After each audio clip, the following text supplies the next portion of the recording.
All right, how's everybody doing this morning? I'd like to talk to you a little bit about a different type of preserving or keeping your own food. And that's a method that I like to call is food on demand. And so, because you might not have room in your freezers, you might not have a freezer, or you might not just have a method of storing meat or anything like that, or keeping it fresh. And sometimes that happens.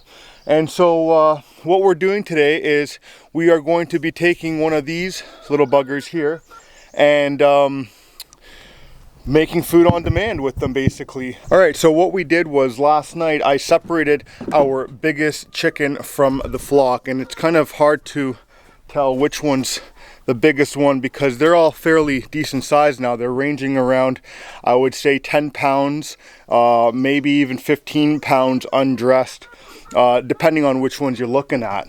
And so last night what I did was I separated one of the chickens.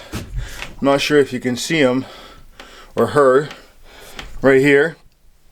And the reason I separated her, let's go back out here where there's some better sunlight. The reason I separated her last night from the rest of them was because what you want to do with your chickens before you butcher them is clean out their crop and their digestive tract so that there's less of a mess when you go to butcher. And what I like to do typically is a 24-hour fast or removal of all food. And because we have the meat birds on the same schedule as our layers, yesterday morning we let out all our meat birds out with our layers to free range on the property, and they got whatever they did. And then in the evening time, when it was time to give their food back, I took that chicken and I separated it from the flock and didn't give it any food. And so now we're almost a full 24 hours since it's had food. It's pretty grumpy. She's not very amused, but pretty soon she's going to be out of her misery. So that's one thing that you want to do when you are butchering your chickens and you don't want to deal with the mess, because if you don't flush them out or take their food away, if you cut them the wrong way, you're going to be left with in their throat, which is where their crop is, all the undigested kernels and food that they've been eating all day. And then I don't have to explain about the rest of the digestive tract and what kind of mess you would have to deal with. So I'm going to grab her right now. Oh, quick tip also, what I did was at the beginning was sharpen a fillet knife, and the fillet knife is the only knife that I do use when I do butcher chickens. Unless I'm having them from the breast and the legs, then I will use a butchering knife. So, or a chop knife. I'm not sure what the technical term is, but they're big and square. You probably know, we've seen them around. But all I do is use a fillet knife and a axe, obviously. So the fillet knife I sharpened with I put some oil on there on the sharpening stone, and what I did was first ran the fillet knife down a 1,000 grit stone, and then I ran it down a 6,000 grit side, which was the blue side. And you can pick those stones up anywhere on Amazon or eBay or anything online, and they're quite useful. And then with the axe, what I did was I used a Lansky puck, and that has a higher coarse grit on the stone itself, and it's used more for axes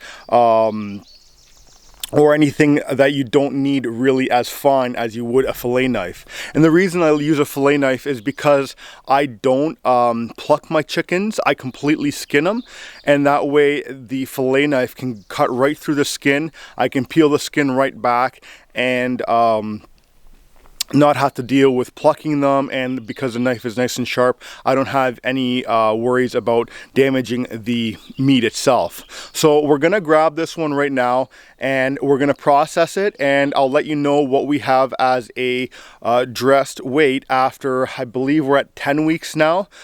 So we'll see, and then anything that we're gonna be butchering after that is just gonna be heavier from there on.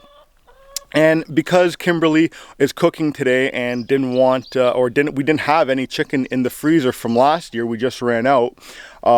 She's like, well, I want to make chicken today, and we're like, food on demand, I'll go get one and deal with it. So you're gonna need also cold water when you do butcher a chicken, because you want to bring down the core body temperature down as fast as possible, so that way no diseases or bacteria starts developing on the meat itself. So let's get to business. Quickly, before I get this show going here, I wanted to show you a quick pro tip. So this is obviously the butcher block from last year. You can still see the feathers where they were. However, what I wanted to show you is point out to you is these two screws that I have right here that I've screwed into the block of wood. I used to do it without these screws, and I was shown this method of putting these in here, and I quite like it, or really like it. And the purpose of these two screws is you put the chicken's head in there, and so that way you can stretch out the neck a little bit nicer. The chicken can't pull itself out, and that way you have a cleaner cut and don't miss. And if you can see, this one is a little bit bent at the moment because I did miss. So try not to miss is the moral of that story. So let's start butchering.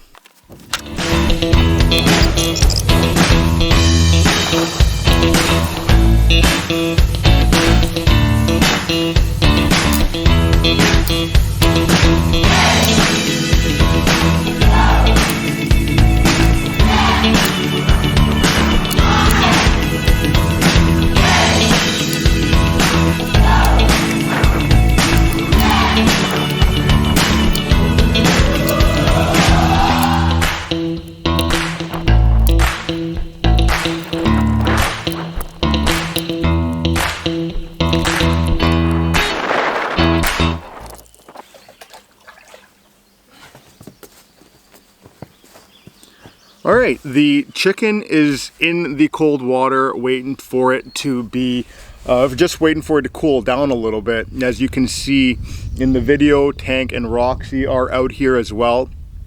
One thing to note that dogs, they can eat all meat, and especially chicken. Now there is a thing going out, like what I call misinformation, is that you can't give dogs chicken bones, and that would be 50% true, because I've been feeding dogs all my life with both cooked chicken and raw chicken. And the reason I could see that people talking about feeding their dogs no chicken bones is because when you cook a chicken bone, it becomes very brittle and it splints quite a bit. And so if you give a chicken bone to a dog that's uncooked, the bone is a lot more malleable, and that way it doesn't splinter and everything, and they don't seem to ever have an issue with that. Not that I've had any issues with dogs eating cooked chicken either, but knock on wood. So what I do give the chickens is, or the dogs, is the chicken feet, the chicken neck. I know some of you out there don't like or will eat the chicken neck, but we don't. I also gave them the wings, because we just won't be eating the wings. There's really not much on them. And Roxy took care of the head. She's a savage just like that, and it is what it is. So we're going to take this inside right now. We're going to weigh it to see what our fully dressed weight is. If you want to see on how I skin a chicken, please go ahead to the video that I'll have in the upper section here, where I did it last year, where I skinned a chicken. Please, no hate comments, because you know, everyone's entitled to doing things their own way, and you'd believe the people that didn't like the fact that I skin a chicken rather than plucking it. If you want to just go entertain yourself, head over to that video, check out the comments. But if you want to see how I skin a chicken, and the reason we don't eat the skin is because there's really not much there. It's much easier than plucking it as well. So yes, I do take it the easy way out, but again, there's really no matter to the chicken. We prefer just the meat, and it is what it is. So We're gonna go inside now, weigh up this chicken, and I'll be back with the final weight on this chicken here. All right, we just finished weighing the chicken itself. We couldn't catch it on camera because it just dies out right away or zeroes out. It's not heavy enough for the actual chicken, but it came in around 6.5 pounds, which is an extra 1.5 pounds from what we gathered last year with an extra, what are we here, 2 weeks, Kimberly? Yes. 2 weeks extra on growth, which we actually could have gone an extra 2 more, even a month or whatever, but we'll see how that goes. So thanks for joining me on this video. That was a video on food on demand. So we'll see you on the next one.